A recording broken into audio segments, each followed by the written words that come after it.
नमस्कार, मैं हूं अभिजीत कुमार और आप देख रहे हैं चेतना मंच। दिल्ली विधानसभा चुनाव के नतीजे आ चुके हैं और भाजपा ने करीब 27 साल बाद दिल्ली की सत्ता में वापसी की है। आपको बता दें कि इससे पहले भाजपा ने 1998 में आखिरी बार दिल्ली में सरकार बनाई थी, लेकिन तब यह सरकार सिर्फ 52 दिनों तक ही टिक पाई थी। अब बड़ा सवाल ये है कि भाजपा की 27 साल बाद वापसी तो हो गई है, लेकिन वापसी के बाद उनके सामने कौन कौन सी चुनौतियां होगी जिन पे उन्हें काम करना पड़ेगा। सबसे पहली चुनौती जो होगी वो ये होगी कि वह स्थानीय मुद्दों को कैसे समाधान करती है। जैसे आम आदमी पार्टी सरकार ने मुफ्त बिजली, पानी और महिलाओं के लिए बसों में मुफ्त यात्राएं जैसी योजनाएं लागू की थी।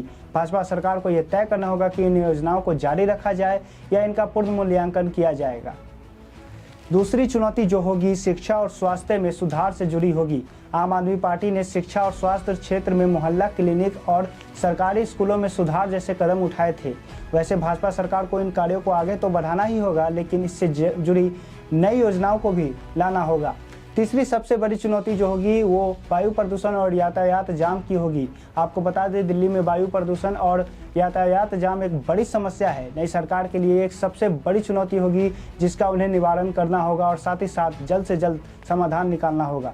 भाजपा की जीत का श्रेय उनकी चुनावी रणनीति को भी दिया जा सकता है, जिसे लगभग 18 महीने पहले ही उन्होंने लागू किया था।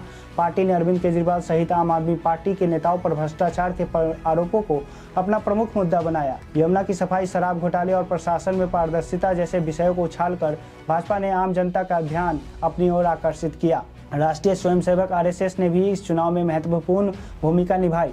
दिल्ली में 1000 से अधिक छोटे बैठकों का आयोजन किया गया। यहाँ तक कि मुस्लिम बहुल इलाकों में भी अच्छे नेताओं से संवाद स्थापित किया गया। भाजपा ने वरिष्ठ नेताओं का कहना है कि मुस्लिम समुदाय की ये नई पीढ़ी अब किसी भी पार्टी के वोट बैंक बनने के लिए तैयार नहीं थी, इसलिए उन्होंने भाजपा के प्रति इस बार चुनाव में समर्थन दिखाया। हालांकि चुनाव प्रचार के दौरान भाजपा को कुछ विवादों का भी सामना करना पड़ा, जैसे कालकाजी से उम्मीदवार रमेश बिदुरी का विवादित बयान, लेकिन पार्टी के केंद्रीय नेतृत्व ने तुरंत इस पर कार्रवाई की और उम्मीदवारों को सख्त हिदायत दी कि किसी भी विवादित बयान से बचा जाए।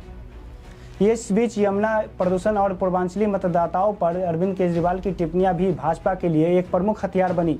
भाजपा ने इन मुद्दों को आम आदमी पार्टी के खिलाफ इस्तेमाल किया और चुनावी रणनीति को धार दी।